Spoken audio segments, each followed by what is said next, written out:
نحمده ونصلي على رسوله الكريم اما بعد۔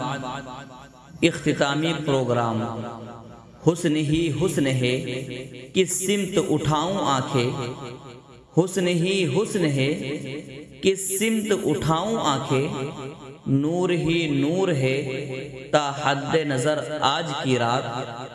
محترم حضرات، معزز علماء کرام، طلباء عظام، سرکردہ شخصیات، السلام علیکم ورحمۃ اللہ وبرکاتہ۔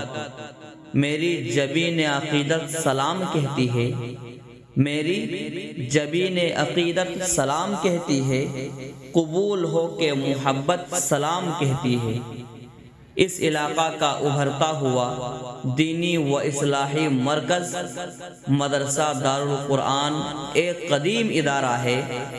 اس ادارے میں علم و فکری عظمت کی نشان انجمن سحر اللسان ہے، جسے ایک طرف باحوصلہ منتظم و مفکر حضرت الحاج مولانا و مفتی ذاکر حسین صاحب دامت برکاتہم کی سرپرستی اور حضرت مولانا مفتی وسیع احمد صاحب کا خلوص حاصل ہے، تو دوسری طرف پرعزم و باہمت اساتذہ جامعہ کی توجہات اس کے شامل حال رہتی ہے۔ چنانچہ آپ سب کی ہمت و حوصلہ سے آج ہم شرکائے انجمن کو ایک ایسی رات ملی یا ایسا دن ملا ہے جس میں انوار و برکات کی روشنی اور بارشیں برس رہی ہے۔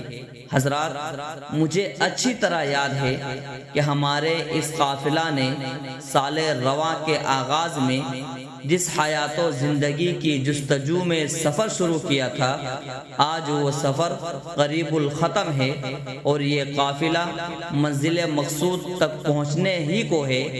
جی ہاں، انجمن سحر اللسان کا یہ اختتامی پروگرام ہے جو پورے سال کی جد و جہد کا آئینہ ہے، جس میں آپ کو ہو بہو وہی تصویر نظر آئے گی جیسے وہ حقیقت ہے، کیونکہ آئینہ کبھی جھوٹ نہیں بولتا۔ آپ اس آئینے میں اس کا اصلی روپ اور شکل دیکھیں گے۔ اگر آپ نے اس کی صحیح، اصلی اور حقیقی تصویر دیکھ لی اور آپ کا دل مطمئن ہو گیا تو ہم سمجھیں گے کہ ہماری محنت بار آور ہوئی، اور اگر بشریت کے ناطے سے کچھ خامیاں ہو اور یقیناً ہوگی تو ان کی نشاندہی فرما کر مفید اور نیک مشوروں سے نوازنا آپ کی ذمہ داری ہوگی، تاکہ منزل مقصود تک پہنچنے میں ہمیں آسانی ہو۔ ساتھیو، ہماری کوشش ہے کہ پروگرام کو زیادہ سے زیادہ بہتر شکل میں آپ کے سامنے پیش کرے اور اختصار کو بھی ملحوظ رکھے، مگر اس کے لیے ہمیں آپ کے تعاون کی ضرورت ہے، آپ کی متانت و سنجیدگی کی ضرورت ہے۔ لہٰذا نہایت مؤدبانہ و مخلصانہ انداز میں ہم آپ سب سے التماس کرتے ہیں، درخواست کرتے ہیں کہ اطمینان قلبی اور دل جمعی کے ساتھ از اول تا آخر آپ ہمارے ہم رکاب رہے اور ماحول کو پرسکون اور سنجیدہ بنائے رکھے۔ تو لیجئے توکل علی اللہ اور آپ حضرات کی معاونت پر وثوق کرتے ہوئے پروگرام کا آغاز کرنے جا رہے ہیں۔